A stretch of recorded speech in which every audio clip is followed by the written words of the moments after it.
My in-laws said the barbecue felt peaceful without my family, a cruel jab that echoed in my mind for weeks. They thought they were just cutting me out socially, but they were also cutting their own son's lifeline. So I called my lawyer and set a trap they never saw coming. This is where the story truly begins, and you won't want to miss what happens. Make sure you're subscribed to see it through to the end. We're always curious. Where in the world are you all watching from today? Let us know in the comments.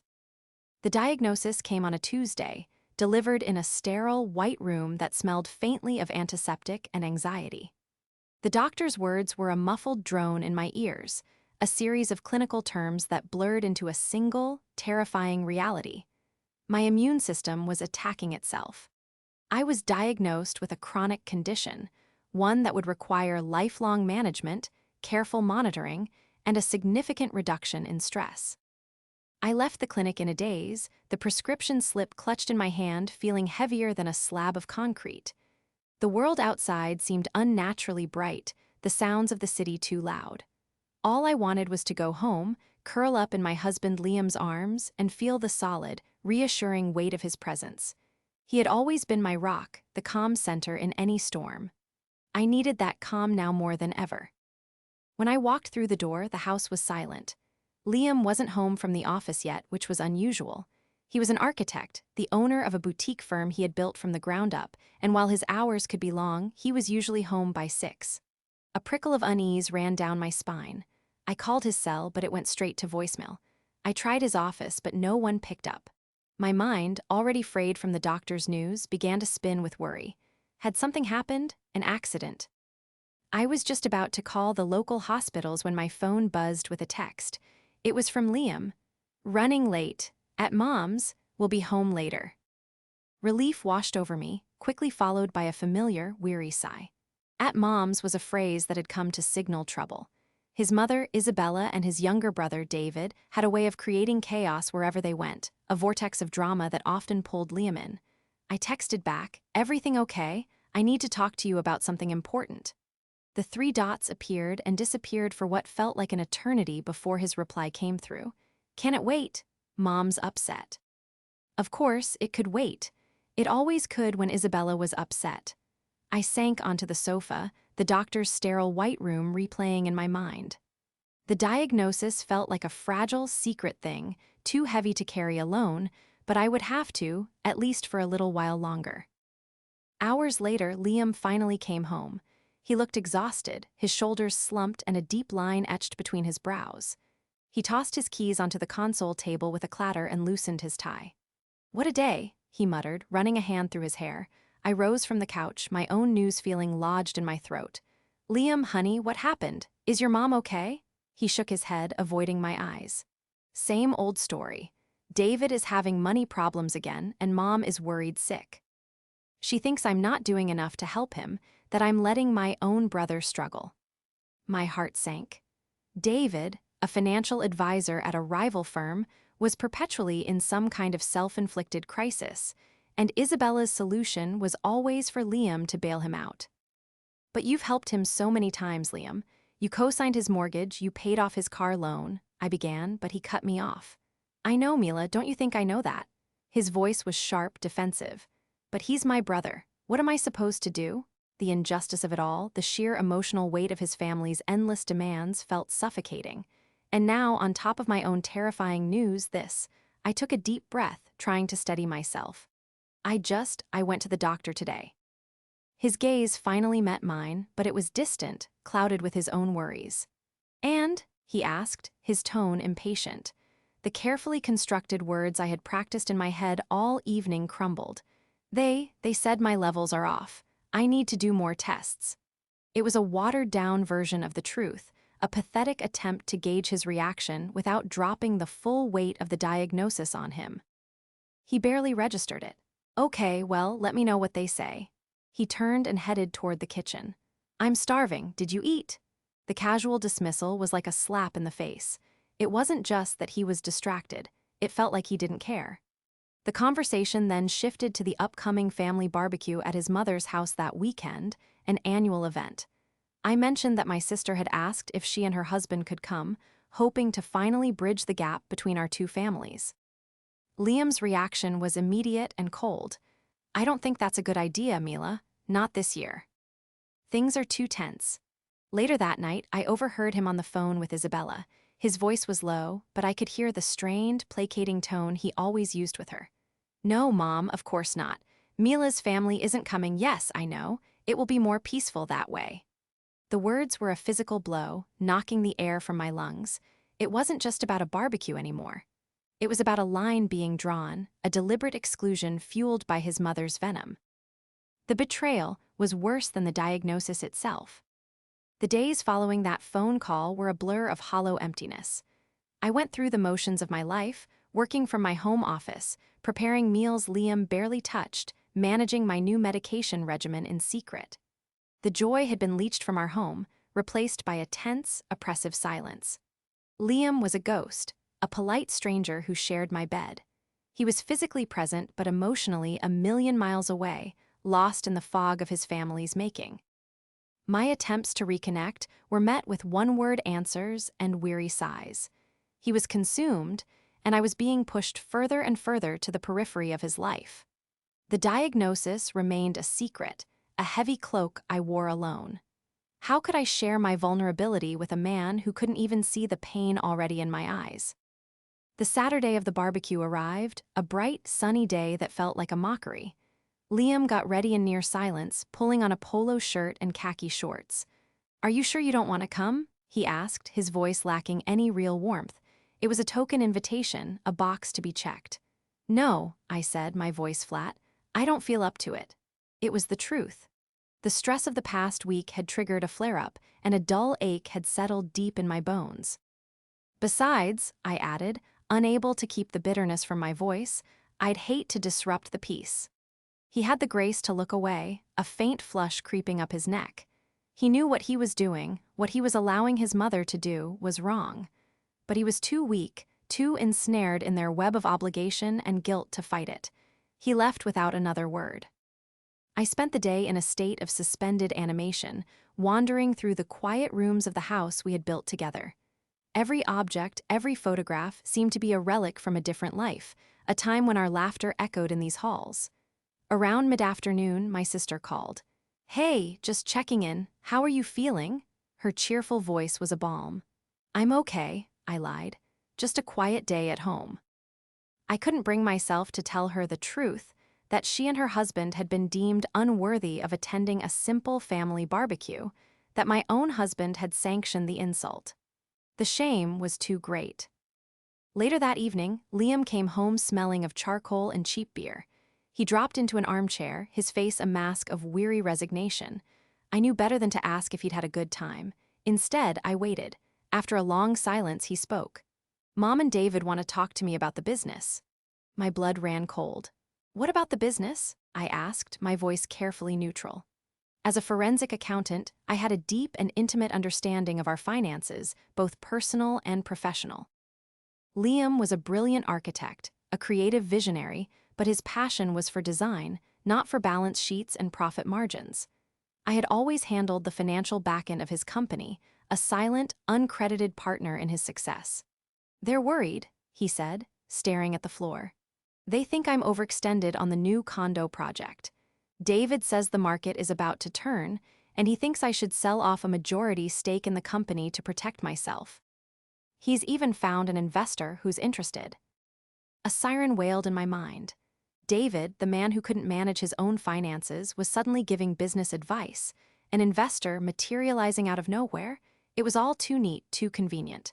"Liam, that's insane," I said, my professional instincts overriding my emotional pain. "The condo project is solid. The projections are excellent. Selling now would be throwing away millions." He finally looked at me and his eyes were cold. "What would you know? You're not in the trenches every day." "David understands the market. He's a financial advisor." The condescending words, so clearly parroted from Isabella and David, were like daggers. He was questioning my competence, my judgment, in the very area where I was an expert. The man who had once called me his secret weapon was now treating me like an ignorant bystander. A cold, hard resolve began to form in my chest, displacing the hurt. They weren't just trying to isolate me from the family, they were trying to push me out of our life's work. But they had forgotten one crucial thing.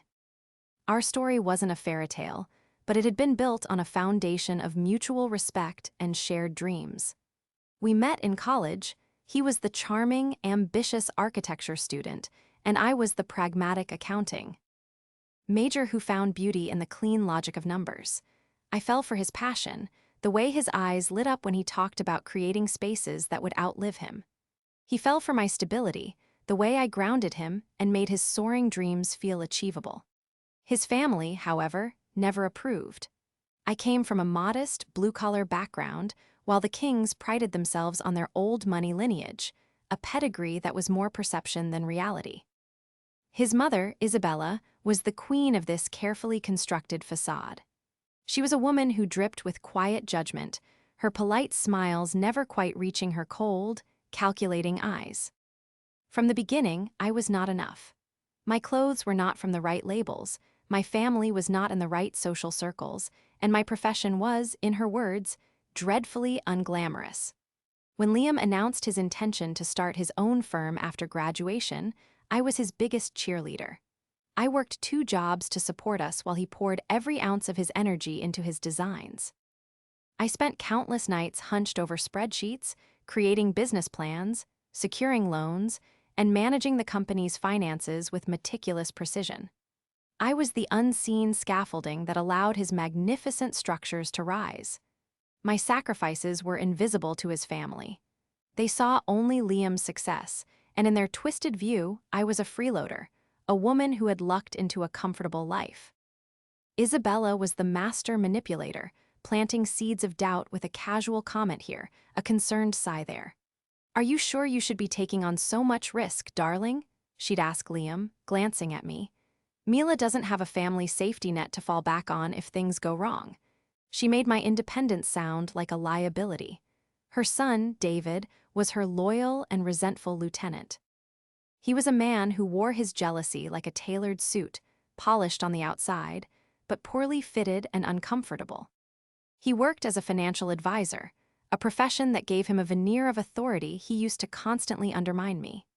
He'd corner Liam at family gatherings, speaking in hushed, urgent tones about market volatility and risky investments, always framing his advice as a desperate attempt to protect his older brother from my supposed naivety. I remember one Christmas Eve vividly. I had just spent a week working day and night to close the company's books, securing a massive end-of-year profit.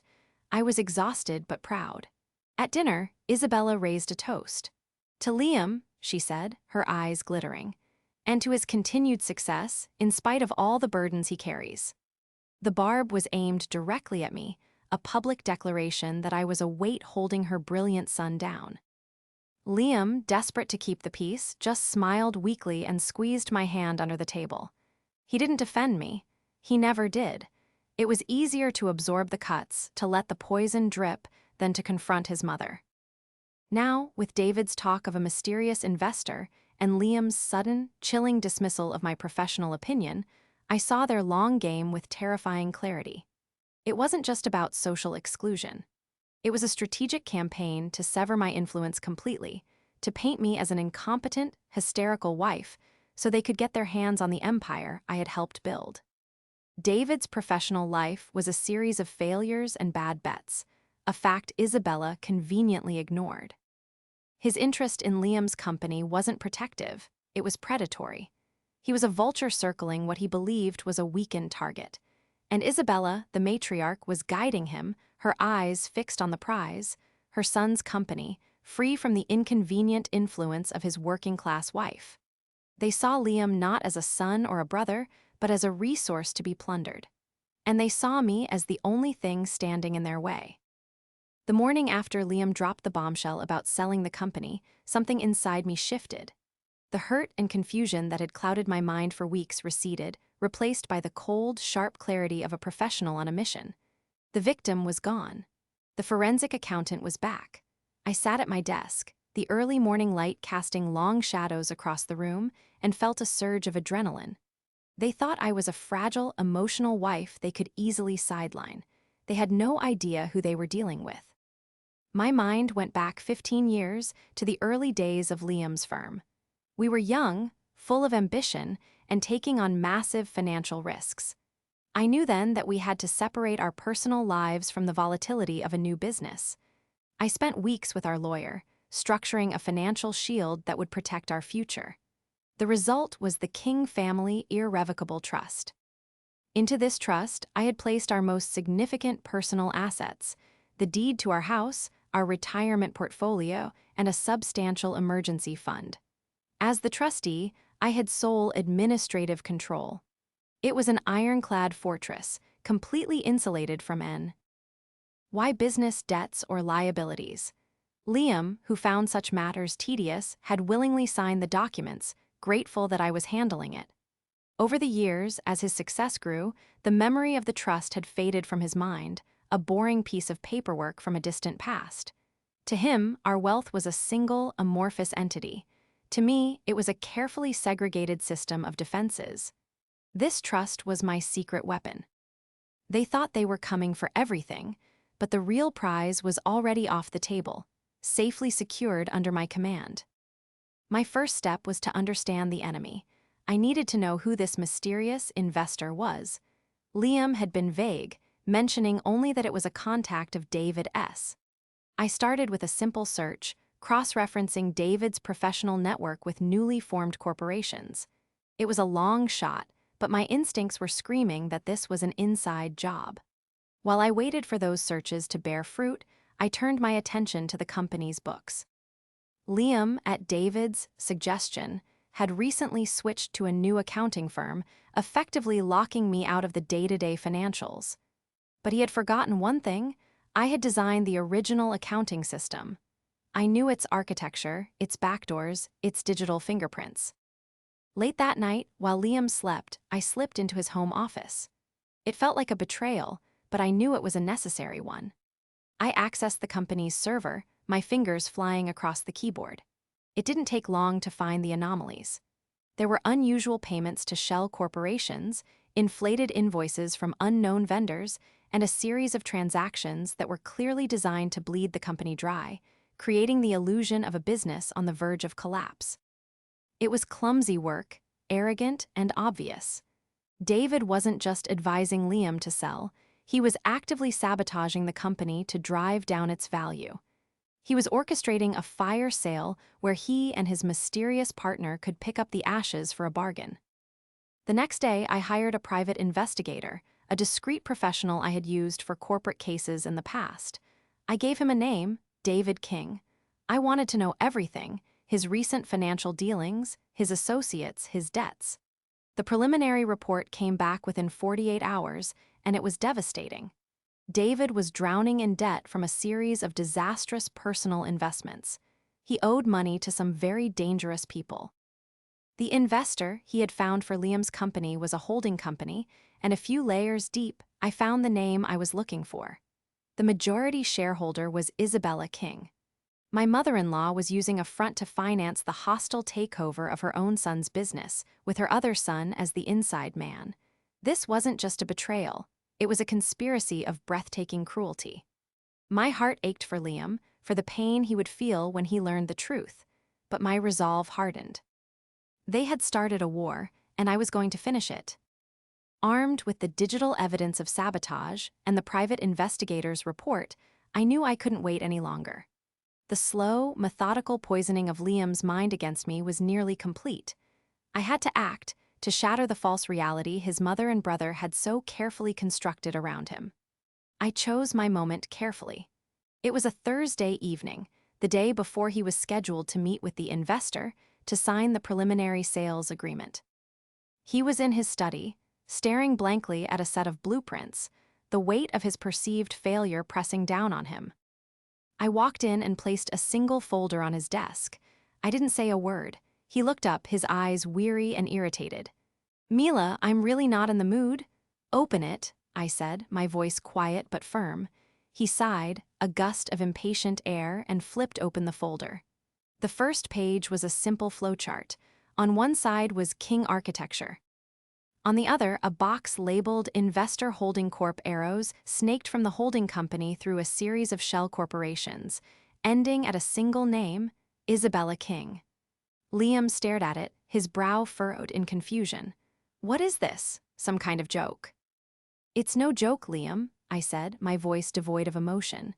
That's the ownership structure of the company that's about to buy you out for a fraction of its worth. Your mother is the majority shareholder. He recoiled as if I had struck him. That's impossible. You're lying. Mom is just trying to help. He started to stand up, his face a mask of anger and denial. Sit down, I commanded, my tone sharp enough to cut through his haze. You will listen to what I have to say. He sank back into his chair, stunned by my forcefulness. For the next hour, I walked him through it all. I laid out the falsified invoices, the payments to non-existent vendors, the deliberate cost overruns, all initiated by David. I showed him the timeline, how the company's manufactured financial distress coincided perfectly with his brother's mounting debt. I presented the private investigator's report, detailing the backroom meetings between David and the lawyers representing the holding company. I was calm, clinical, presenting the evidence as if I were in a courtroom. I had to remove the emotion, to present an irrefutable case built on cold, hard facts. With each new piece of evidence, the color drained from Liam's face. The anger was replaced by a dawning, sickening horror. The man he idolized as his younger brother, the woman he revered as his loving mother, they were not trying to save him.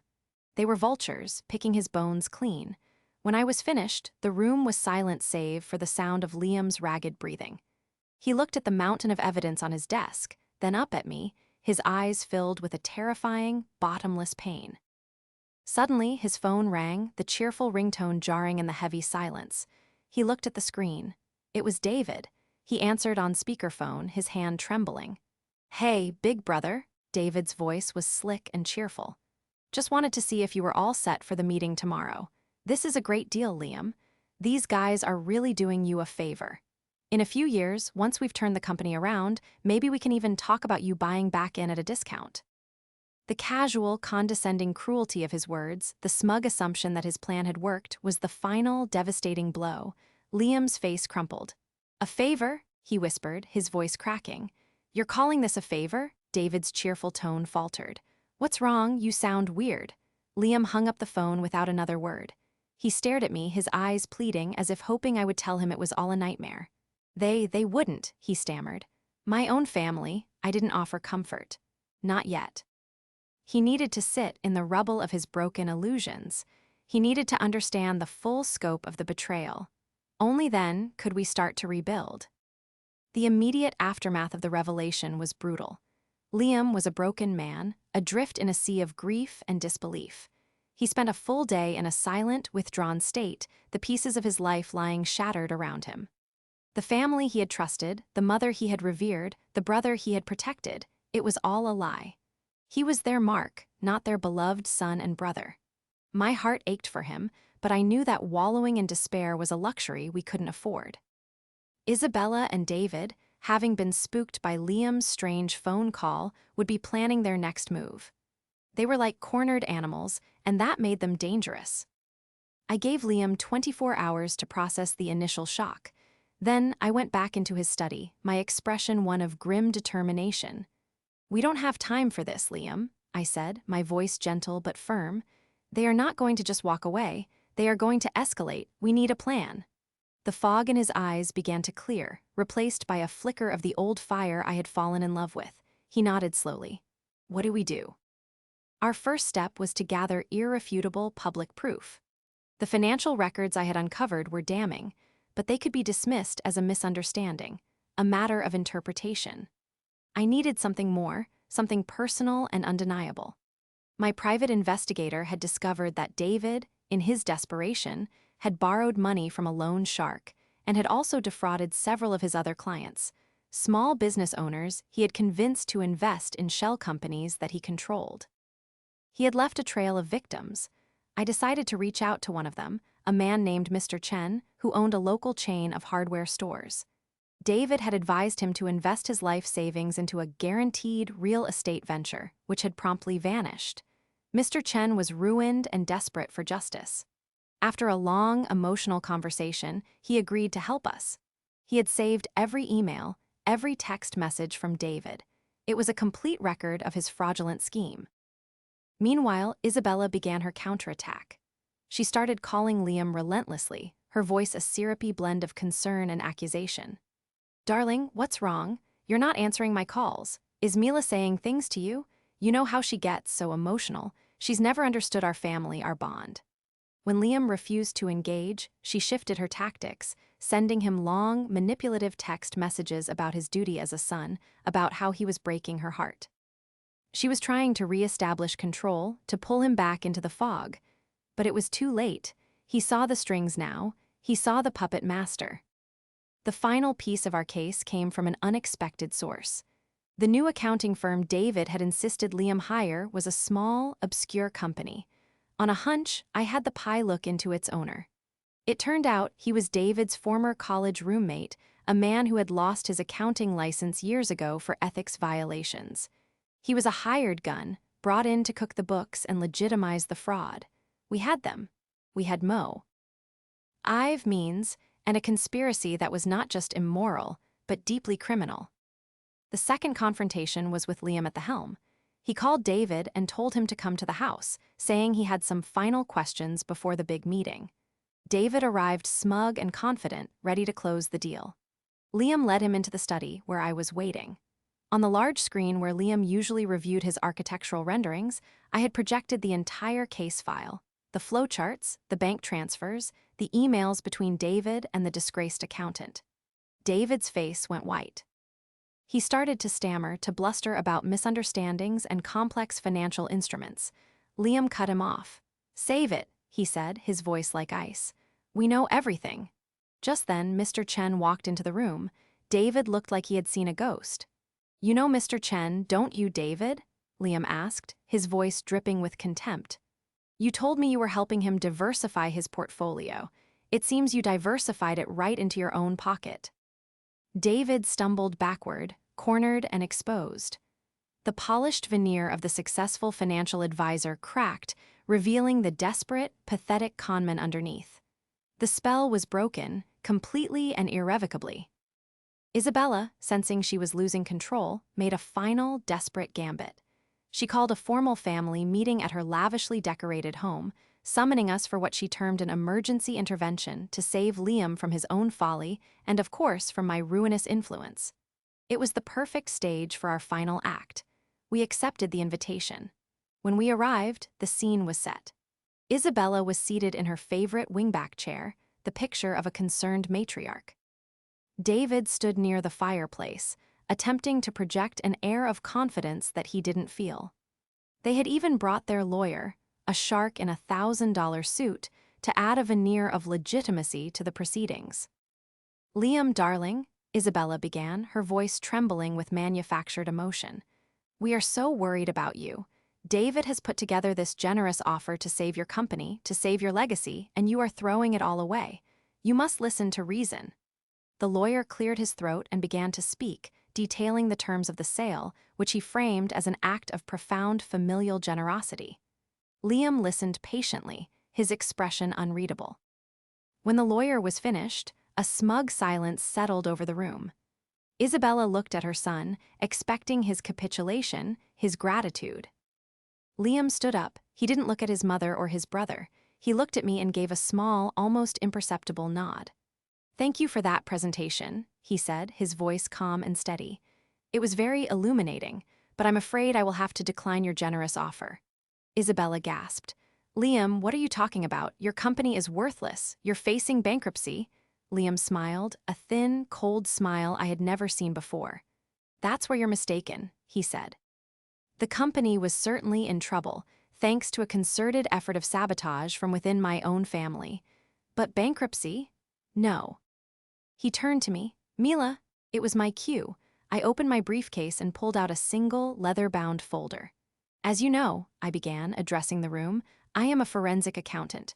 For the past several weeks, I have been conducting a thorough audit of King Architecture's financials, as well as the financials of certain related parties." I looked directly at David, whose face had become a pale, sweaty mask. I found a fascinating pattern of wire fraud, embezzlement, and conspiracy. It seems hundreds of thousands of dollars have been systematically funneled out of the company into various shell corporations. Corporations, I might add, that are secretly controlled by David and funded by Isabella. Isabella's lawyer shot to his feet. These are baseless accusations. I ignored him and continued, my voice rising with authority. Furthermore, David's little side business of defrauding his other clients, like the unfortunate Mr. Chen, has been fully documented. I placed a stack of papers on the coffee table, copies of David's incriminating emails to Mr. Chen. We have enough evidence to trigger a federal investigation that would not only bankrupt you both, but would also likely result in significant prison time. A stunned silence filled the room. Isabella stared at me, her mouth agape, the mask of the elegant matriarch finally gone, replaced by the raw, ugly face of a common thief. "But that's not the best part," Liam said, his voice resonating with newfound power. He walked over to the bay window and looked out at the manicured lawn.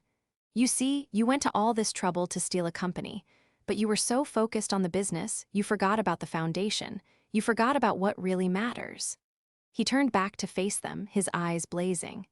"Years ago, Mila set up a trust, an irrevocable trust, our home, our savvy. NGS, our entire personal net worth, it's all in there. It's untouchable, it was never at risk. You could have taken the company and we would have been just fine." The realization dawned on Isabella's face, a grotesque mixture of shock and fury. She had been outmaneuvered, outplayed at her own game. She had risked everything to steal a business, while the real treasure was never even on the board. Just then, the doorbell rang. 2 uniformed police officers walked in, followed by a distraught Mr. Chen.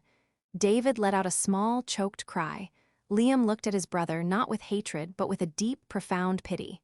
"It's over, David," he said quietly. Isabella lunged forward, her face contorted in a mask of rage. "You did this," she shrieked at me. "You turned my son against me." One of the officers stepped forward. "Ma'am, I'm going to have to ask you to calm down." It was a scene of utter, complete demolition. Their carefully constructed world of lies and manipulation had been brought crashing down around them, not with a whisper, but with the slam of a prison door.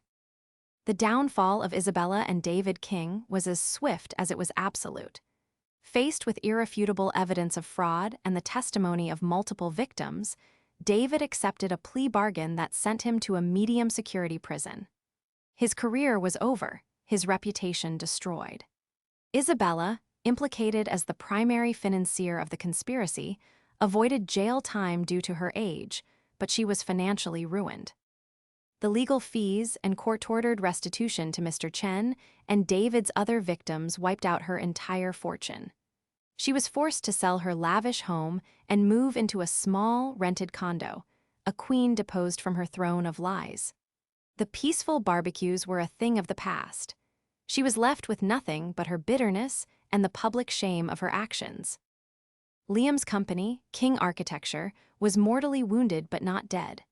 We used the funds from our protected trust to stabilize the business, paying off the debts incurred by David's sabotage and rebuilding trust with our clients and employees. It was a long, arduous process, but it was also a cleansing fire. Liam, freed from the toxic influence of his mother and brother, rediscovered his passion for his work. He was no longer just building structures. He was rebuilding his life on his own terms. Our marriage, which had been stretched to the breaking point, began to heal. The secrets and resentments were gone, replaced by a raw, painful honesty. One evening, months after the climax at Isabella's house, we were sitting on our porch, watching the sunset paint the sky in hues of orange and pink. I finally told him about my diagnosis, the whole truth, the fears I had been carrying alone for so long. He listened without interrupting, his eyes filled with a deep, aching regret. When I was finished, he took my hand, his grip warm and steady. "I am so sorry, Mila," he whispered, his voice thick with emotion. "I was so lost, so blind, I should have been there for you. I will never let that happen again." In that moment, I knew we were going to be okay. The storm had passed, and we had survived. We established new boundaries, not just with what was left of his family, but with our life together. We communicated openly, honestly, and without fear. He came with me to my doctor's appointments, educated himself about my condition, and became my fiercest advocate and most gentle caregiver. The foundation of our relationship, once cracked and strained, was now forged in the fires of betrayal and reinforced with the steel of honesty and mutual respect. Liam learned to stand on his own, to be his own man, not just his mother's son. And I learned that my greatest strength wasn't just in the logic of numbers, but in the resilience of my own heart. The peace we found wasn't in the absence of my family at a barbecue, but in the quiet, unshakable strength of our own, reclaimed and rebuilt.